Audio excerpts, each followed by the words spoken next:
نبينا محمد وعلى آله وصحبه أجمعين أما بعد قال الله تبارك وتعالى أعوذ بالله من الشيطان الرجيم بسم الله الرحمن الرحيم إذا جاء نصر الله والفتح ورأيت الناس يدخلون في دين الله أفواجا فسبح بحمد ربك واستغفر إنه كان توابا۔ حضرت عمر رضی اللہ تعالیٰ عنہ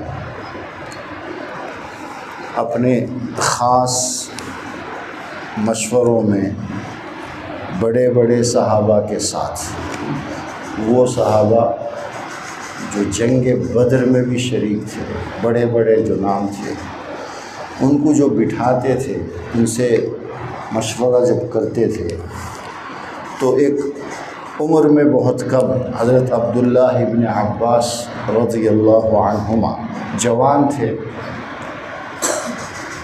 اور ان صحابہ کے بچوں سے بھی چھوٹے تھے، تو ساتھ میں ان کو بھی بٹھاتے تھے۔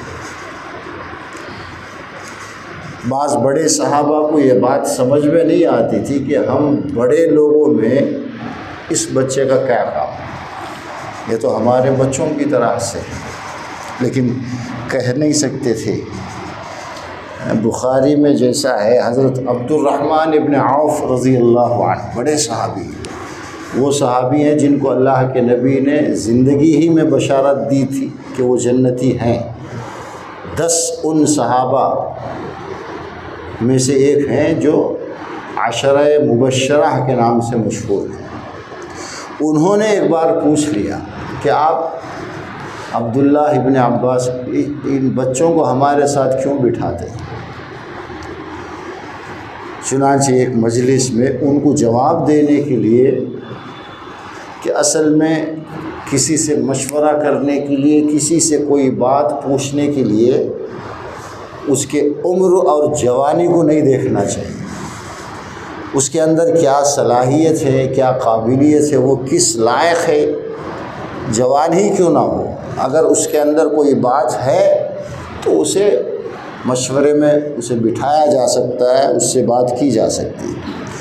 چنانچہ یہ سب جب ایک دن بیٹھے ہوئے تھے تو حضرت عمر نے ان کو بھی بلایا، عبداللہ کو، اور سب سے ایک بات پوچھی کہ بتاؤ یہ جو سورہ ہے، سورہ نصر، اذا جاء نصر اللہ والفتح ورأیت الناس يدخلون فی دین اللہ افواجا، تم کیا سمجھتے ہو اس میں جو اللہ کی مدد کی بات کی گئی ہے اور کامیابی اور جیت کی جو بات ہوئی ہے، اصل میں سورہ کا جو ظاہری جو مطلب ہے وہ کیا ہے؟ اے نبی، اذا جاء نصر اللہ، جب اللہ کی مدد آئے، ورأیت الناس، اور جب تم دیکھو کہ لوگ جو ہے بڑی بڑی جماعتوں کے ساتھ آ کر کے دین میں داخل ہو رہے، ایک دو نہیں، اور یہ ہوا تھا۔ یہاں نصر سے مراد وہ کامیابی ہے کہ ایک پوزیشن یہ ہو گئی مکہ فتح ہونے کے بعد بھی، پھر ایک جنگ حنین کی ہوئی، طائف کی ہوئی۔ اب عرب کے اندر کوئی طاقت ایسی نہیں تھی جو اسلام کا مقابلہ کر سکے۔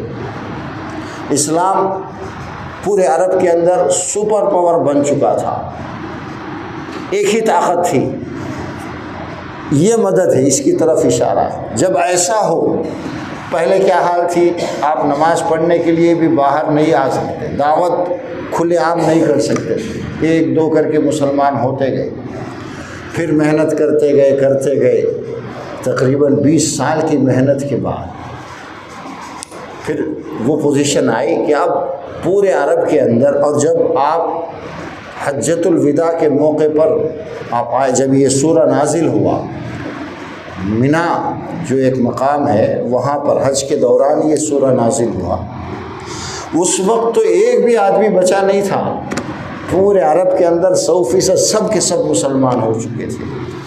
تو اس کامیابی کو اللہ یاد دلا رہا ہے، اے نبی، جب وہ کامیابی، وہ غلبہ جب تم دیکھو، نصر اللہ، اللہ کی مدد، اور یہ بھی دیکھو کہ لوگ جو ہے پہلے ایک دو نہیں، خاندان کے خاندان آ رہے ہیں اور اسلام میں داخل ہو رہے ہیں۔ سن 9 ہجری میں اتنے لوگ، یعنی پورے عرب کے لوگ، پورے خاندان آ کر کے اسلام میں داخل ہو گئے۔ اسی لیے اس سال کا نام ہے عام الوفود کے نام سے، 9 ہجری۔ اس کے بعد 10 ہجری پھر آپ کا انتقال ہوا۔ جب یہ دیکھو کہ آپ کو فتح حاصل ہو گئی، پورے عرب کے اندر اسلام کا غلبہ ہو گیا، کوئی طاقت نہیں ہے اب مقابلہ کرنے کے لیے، اور سارے لوگ اسلام میں داخل ہو رہے ہیں، بڑے بڑے جماعتوں کی شکل میں وفود میں آ کر کے داخل ہو رہے ہیں۔ فسبح، تو کرنا کیا ہے؟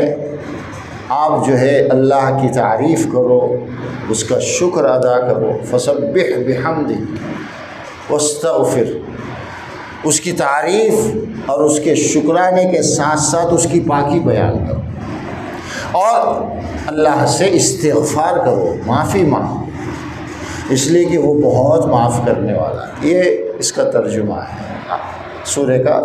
3 آیتیں ہیں اس سورہ کے اندر۔ حضرت عمر نے سب کے سامنے پوچھا کیا مطلب ہے، تو سب نے یہی بتایا کہ بڑے بڑے علاقے اسلام میں داخل ہو گئے، مسلمانوں نے فتح کر لیا، اللہ کی مدد آ گئی۔ پھر انہوں نے پوچھا ابن عباس سے، عبداللہ سے، کیا تو آپ بتائیے اس کا کیا تفسیر کیا ہے، اس کا مطلب کیا ہے؟ تو عبداللہ ابن عباس نے جواب میں فرمایا، اس میں اللہ کے نبی کو یہ خبر دی گئی ہے کہ اب آپ کا کام پورا ہو چکا ہے، اب آپ کو بہت جلد اس دنیا کو چھوڑنا ہے۔ جس کام کے لیے آپ آئے کہ عرب کے اندر اسلام چھا جائے، اسلام کا غلبہ ہو جائے، سارے لوگ مسلمان ہو گئے اور اسلام پر عمل پیرا ہے، مقصد پورا ہو گیا، اب آپ کا وقت قریب ہے، آپ کو اس دنیا کو چھوڑنا ہے۔ یہ اس صورت کے اندر بتائی گئی۔ اسی لیے جب یہ سورہ نازل ہوا تو اللہ کے نبی یہ فرمایا کرتے تھے کہ اللہ نے مجھے خبر دے دی ہے، مجھے یہ بات بتا چکا ہے کہ اب میں بہت جلد اس دنیا کو، بلکہ یہ سورے کے بعد آپ نے ایک بیان کرتے ہوئے فرمایا کہ اگلے سال میں نہیں رہوں گا، اگلے سال جب حج کا موقع آئے گا نہیں رہوں گا۔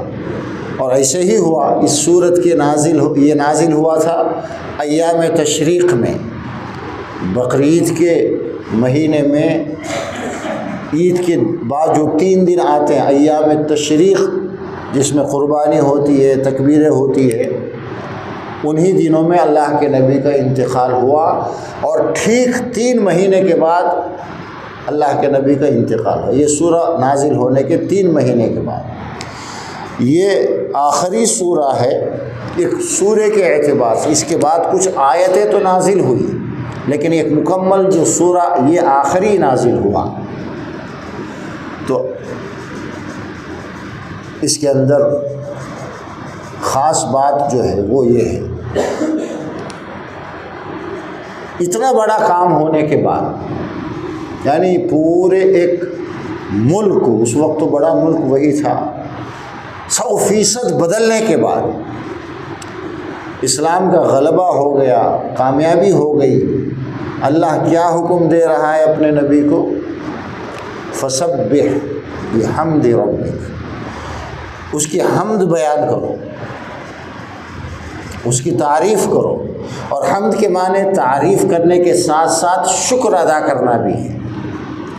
تعریف اس لیے کہ یہ جو کچھ ہوا ہے یہ اسی کی دین سے ہوا ہے، اللہ کے فضل سے ہوا ہے، ورنہ دنیا میں کسی کے بس میں نہیں ہے کہ ایک مختصر سے عرصے میں 22-23 سال کے اندر پورے ایک کنٹری کو 100% چینج کرے آدمی۔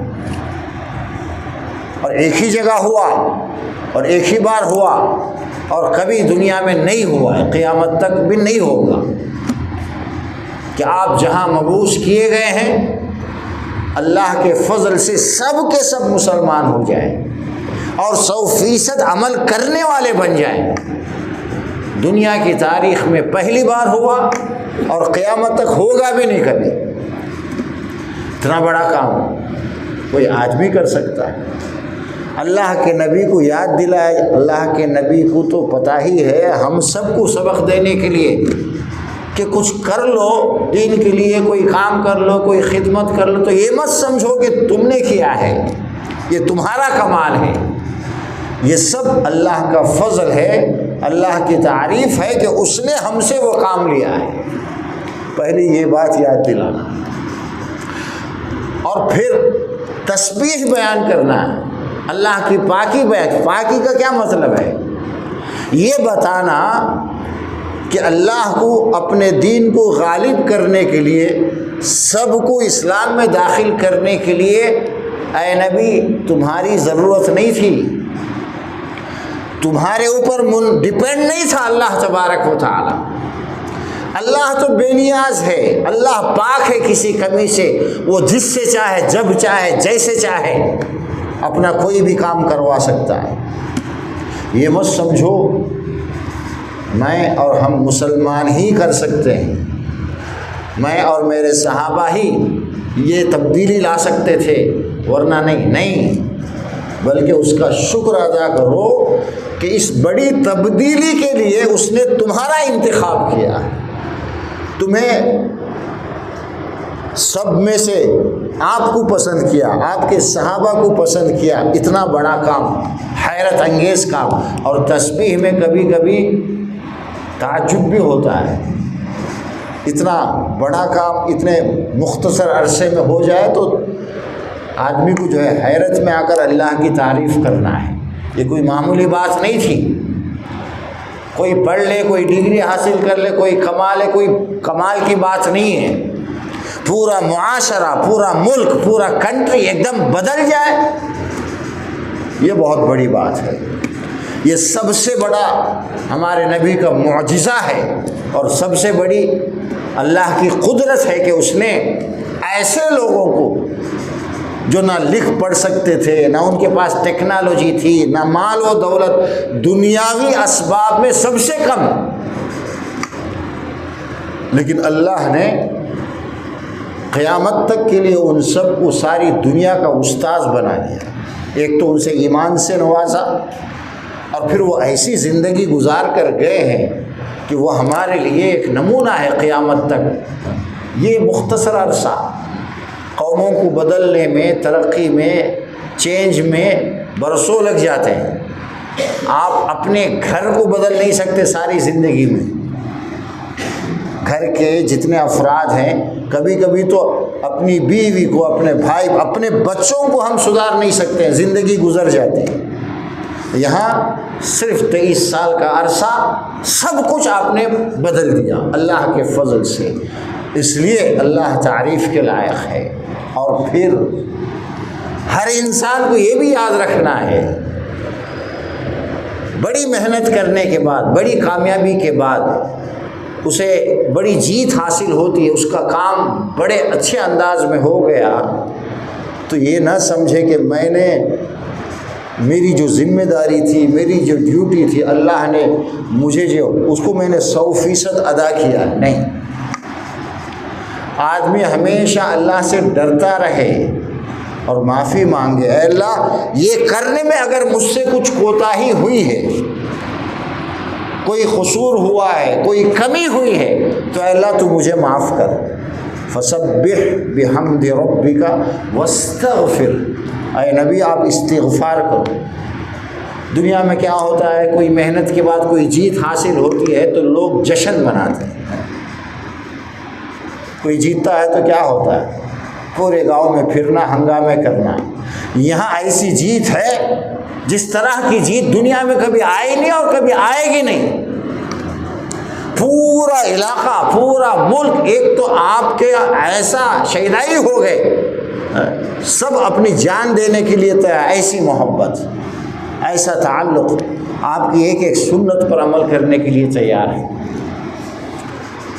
پھر بھی اللہ کے نبی نے خوشی نہیں منائی، جشن نہیں منایا، بلکہ اللہ کی تعریف کی اور اس کے بعد حضرت عائشہ فرماتی ہیں آپ نے اپنی نمازوں کے اندر رکوع اور سجدوں میں یہ جو دعائیں ہیں شروع کر دی، سبحانک اللہم وبحمدک ربنا وبحمدک اللہم اغفر لی، اے اللہ تیری تعریف ہے، تیرا شکر ہے، اے میرے رب مجھے معاف فرما، میری مغفرت فرما۔ اس کا اضافہ کیا اس کے بعد جو ہم رکوع میں پڑھتے ہیں، نمازوں میں پڑھتے ہیں، آپ کی عبادتوں میں اضافہ ہو گیا، آپ کے اب آخرت کی تیاری آپ نے اس سے پہلے جتنی نہیں کہ اس سے زیادہ کرنی شروع کر دی۔ تو آدمی کو ہمیشہ محنت کرنے کے بعد بھی اللہ سے ڈرتے ہوئے معافی مانگنا چاہیے۔ اس لیے دیکھیے ہم پوری نماز پڑھتے ہیں، آخر میں کیا دعا کرتے ہیں؟ اللہم انی ظلمت نفسی، اے اللہ میں نے ظلم کیا ہے۔ ظلم کو تو کیا گناہ کیا، کیا گناہ کرے؟ نماز پڑھیا، اللہ اکبر شروع کر کو نماز پڑھتے پڑھتے آخر میں سلام پھیرنے سے پہلے کیا بولتا؟ اے اللہ میں نے گناہ کیا ہے۔ کیا گناہ؟ جیسی نماز پڑھنی تھی، جیسا میرا قیام ہونا تھا، جیسے سجدہ کرنا تھا، جیسے میں نے رکوع کرنا تھا، میں کر ہی نہیں سکتا جو تیرے شائن شان ہے، لیکن میں نے جو کیا ہے تو اپنے فضل سے اسے قبول فرما، میری محنت کو قبول فرما۔ یہ ہے بندے کی عاجزی۔ ہمیشہ اپنے کو تواضع میں ہونا چاہیے، کتنا بھی بڑا کام ہو جائے فخر نہیں کرنا ہے اس پر، اللہ کا شکر ادا کرنا ہے کہ اے اللہ تو نے یہ کام مجھ سے کروایا ہے، اس کے کرنے میں اگر کوئی فالٹ ہے، کوئی غلطی ہے، کوئی بات ہے تو ان سب کو معاف کر اور میرے اس عمل کو قبول کر۔ یہ ادب ہے اسلام کا۔ مرزا غالب کے نام سے ایک بہت بڑے شاعر گزرے، اردو بڑے کوی، ان کا ایک شعر ہے، جان دی ہوئی اسی کی تھی، حق تو یوں ہے کہ حق ادا نہ ہوا۔ ایک آدمی اللہ کے راستے میں جان کی قربانی دیا، کیا وہ یہ کہہ سکتا میں نے بڑا کام کیا ہے؟ بھائی جان دیا ہے، لیکن وہ جان کس کی ہے؟ میرے اندر جو جان ہے اسی پروردگار نے ڈالا ہے نا، اب میں اس کو دیتا ہوں تو میرا کون سا بڑا یہ ہے؟ جان دے کر بھی یہ سمجھو کہ میں نے کچھ نہیں کیا ہے، میں نے بہت کم کیا ہے۔ جان دی ہوئی اسی کی تھی، تیرا تو کیا دیا نہیں نا، تو الگ سے کیا تو لاکھ دیا۔ اللہ نے تجھے جان دی، صحت دی، طاقت دی، تو اللہ کے راستے میں لڑ کر شہید ہو گیا تو بہت بڑی چیز مت سمجھ۔ اس کیا ویسے تو بہت بڑا عمل ہے، ثواب کے اعتبار سے دین کی تھوڑی محنت بھی بہت بڑی، اس کا بڑا ثواب ہے، لیکن کرنے والے کے ذہن میں یہ ہونا چاہیے کہ میں کچھ نہیں کیا، اور بھی بہت کچھ کرنا تھا۔ اے اللہ مجھے معاف کر، جو میں نے کیا اسے قبول کر۔ جان دی ہوئی اسی کی تھی، حق یوں ہے، اصل بات کیا ہے، ریالٹی کیا ہے کہ حق ادا نہ ہوا، کتنا کر تو بھی اللہ کا حق پورا نہیں کر سکتے۔ اللہ تبارک و تعالی ہمیں ہر عمل کے اندر اخلاص کے ساتھ اس عمل کو کرنے کی توفیق دے، اور کام کرنے کے بعد بھی ڈرتے ہوئے اس سے ہمیشہ تعلق رکھے، معافی مانگتے ہوئے، توبہ و استغفار کرتے ہوئے زندگی گزارنے کی توفیق دے۔ اچھا ایک بات کیا ہے، یہ ہے اصل دنیا، کل نفس ذائقۃ الموت۔ دنیا کی حقیقت کیا ہے؟ ہم میں سے ہر ایک کو اس دنیا کو چھوڑ کر ایک دن جانا ہے۔ فمن زحزح عن النار، جو کچھ ایسا کر لے کہ اس کے عمل کی وجہ سے اللہ اپنے فضل سے اسے جنت کا مستحق بنا دے تو وہ کامیاب ہے۔ کوئی یہاں رہنے کے لیے نہیں آیا، اللہ کے نبی جب اس دنیا سے چلے گئے، جانا پڑا، کون یہاں پرماننٹ رہے گا؟ نہ کوئی بڑا حاکم، نہ کوئی بڑا بادشاہ، نہ کوئی بڑا کرنل جنرل، کوئی بھی نہیں بچے گا، نہ کوئی بزنس مین، نہ غریب، ہر ایک کو ایک دن جانا ہے۔ لیکن اس دنیا میں جب تک وہ ہے، کچھ ایسا کر لے کہ قیامت کے دن اللہ اس کے عمل سے خوش ہو کر اسے جنت میں ڈال دے، اس کی دنیا کی زندگی کامیاب ہے۔ ایسا نہیں ہوا سارا دھوکہ ہے۔ وَمَا الْحَيَاةُ الدُّنْيَا إِلَّا مَتَاعُ الْغُرُورِ، دنیا میں کیا کرتے رہتے ہیں، بڑے خوش ہوتے رہتے ہیں، یہ کرے آپ، وہ کرے آپ، آخرت کی کچھ تیاری ہے یا نہیں؟ یہ دنیا ہمیں ملی ہے آخرت کی تیاری کے لیے۔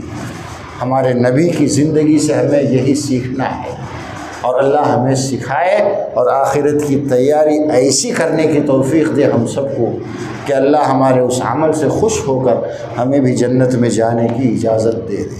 سبحانک اللہم و بحمدک، نشہد ان لا الہ الا انت، نستغفرک و